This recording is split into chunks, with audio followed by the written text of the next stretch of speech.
một thăm đờ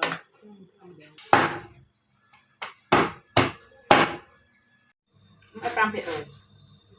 bạn cho đây có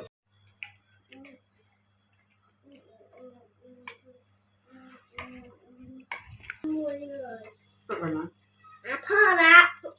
ปูอ้อย u nào ơi ปูปวดตู้นะ này này ở cọ tiền chịu của cọ nữa อืม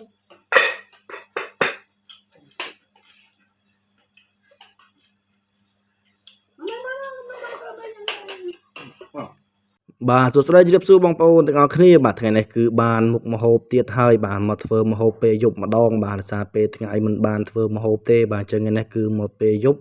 បាទខ្ទង់ម៉ោង7បាទ7:78ហ្នឹងបងបាទអញ្ចឹងមកធ្វើម្ហូបពេលយប់ហូបបាយទាំងអស់គ្នាបាទហើយនេះគឺមាន់ដែលយើងចិញ្ចឹមបងប្អូនបាទចិញ្ចឹមដោយខ្លួនឯងបាទហើយនិយាយពីអាជីរស់វិញគឺ the best តែម្ដងបាទគឺយើងចិញ្ចឹមបែបធម្មជាតិអញ្ចឹងណាបងប្អូនបាទអញ្ចឹងគឺយកមកធ្វើម្ហូបនេះគឺយើងយកមកស្ងោរជ្រក់តែម្ដងបាទអញ្ចឹងគឺខ្ជិលរោគ្រឿងច្រើនបាទអញ្ចឹងយើងឆាគ្រឿងវាយូរបាទអញ្ចឹងយើងយកមកស្ងោរទៅវារៀងលឿនអញ្ចឹងណាបាទអញ្ចឹងក៏មកធ្វើម្ហូបទាំងអស់គ្នាបាទហើយស្ងោរមាន់ស្រែបាទគឺនិយាយថាធម្មជាតិបាទគឺឆ្ងាញ់មែនទែនបងប្អូនបាទហើយរបៀបធ្វើវិញគឺមិនពិបាកទេបងប្អូនបាទគឺយើងមានតែប្រមាណមុខទេបាទដេងលឹកក្រូចបាទលកុលស្លឹកគ្រៃបាទហើយមានជីនាងវងបាទជីយ៉ាណាអញ្ចឹងទៅបាទអញ្ចឹងគឺវាគ្រប់គ្រាន់ហើយមានដូចជាក្រូចឆ្មាអញ្ចឹងណាបងប្អូនបាទអញ្ចឹងគឺយើងមានតែប្រមាណគ្រឿងហ្នឹងគឺយើងធ្វើហូបបានហើយបាទហើយនេះគឺមាន់របស់យើងបាទយើងកំពុងតែកាប់នេះគឺ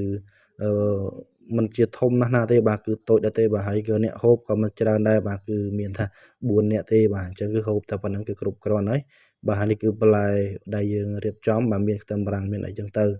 បាទហើយនេះគឺយើងកាត់បងប្អូនបាទគឺយើងដាក់គ្រឿងដាក់អីអស់ហើយដាក់មាន់ហើយបាទនិយាយពីពពុះខ្សុលតែម្ដងបាទកាមេរ៉ាខ្ញុំថ្ងៃនេះគឺថតអត់សូវច្បាស់ទេបងប្អូនបាទពេលយប់ចឹងទៅវារៀងកង់ពន្លឺបាទហ្នឹងហើយនេះគឺលឹកជីលឹកអីរបស់យើងដែលយើងត្រៀមដាក់បាទដាក់បន្លែរបស់យើងណា